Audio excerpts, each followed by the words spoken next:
I know how to convert dog years to human years, but how do we calculate impeachment time? It has been only 23 days since Speaker of the House Nancy Pelosi announced a formal impeachment inquiry against President Trump. That is a span in which the news has come down like snow in the blizzards your grandparents still talk about from when your parents were little kids. I mean, as it happened, my guess that the night that the impeachment inquiry was first announced, my guest on September 24th was a first-time guest on this show, a dark horse presidential candidate who had been making a steady showing in the polls, qualifying for all the debates, building up a formidable donor base, putting out plan after plan. That candidate booked here to be on this show the night that Pelosi announced the impeachment of President Trump. That candidate was tech entrepreneur Andrew Yang.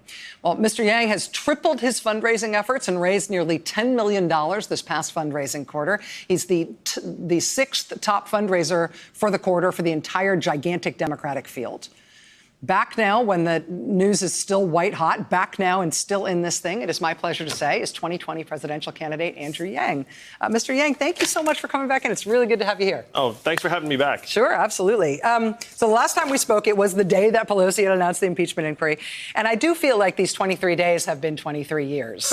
Sure, it felt like that for you, Rachel, because you've been in the midst of it every single day. Does it not feel that way to you? Oh, it does. I think it does for the country, unfortunately. Yeah. I mean, we've learned a lot over the course of these last 3.5 weeks. Obviously, we've learned a lot more about the president's behavior toward Ukraine. You've said that you believe that he should be impeached for that. We've also seen him make the same ask of China. It appears that he was not joking, and it appears that he conveyed that in private to China as well. We also now have seen what happened in Syria. I feel a little bit, I said in the opening block, like the wheels are coming off a little bit. Like things haven't been good in a long time, but it feels like things are particularly bad right now. What's your feeling about that? You get the same feeling. You feel like the limited guardrails that have been in place seem to be disintegrating before our eyes. We have to get him out of the Oval Office as quickly as possible.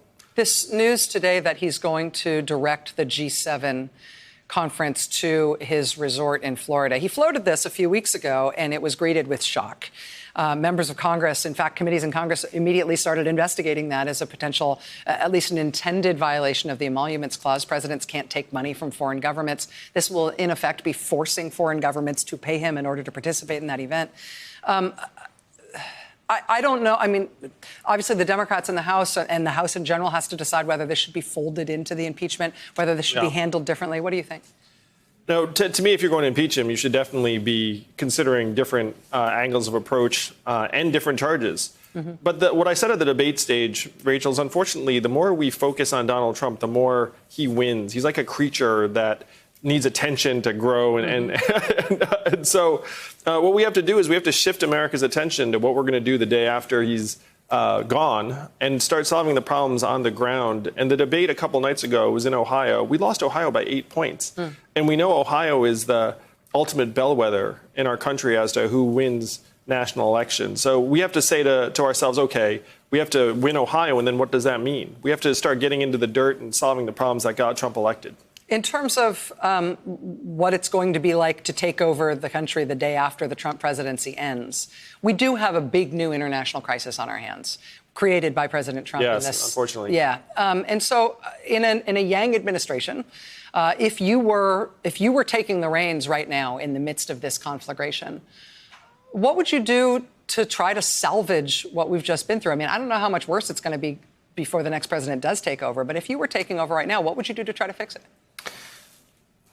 It's tough because you can't undo recent mistakes. What happened was our troops were there, and it kept Turkey from taking certain actions. And as soon as those troops were removed, now we're seeing the result. But you can't turn back time. And I do believe that our being in Syria indefinitely had to end at some point. Just the way it was done was unduly abrupt, pulled the rug out from under our allies' feet. So we have to come together with our allies and try and find a multilateral solution that still will work in that region, but there's no easy answer. Who would be our allies at this point? I mean, yeah, exactly, unfortunately, because historically the Kurds have been there for us, and now you can understand why they wouldn't trust our commitment. In terms of how we got into this, President Trump made this call immediately after getting off a phone call with President Erdogan. Vice President Pence was in Turkey today and announced that he had brokered a new deal. Right? The Turks wanted the Kurds out of that part of Syria. The president greenlit them coming in and invading and making that happen. The deal announced by President Pence today tells the Kurds they do need to get out of that area of Syria. The president made remarks today suggesting they should be cleansed from that area, ethnically cleansed out of that part of the country. It's terrible. I mean, Turkey is our NATO ally.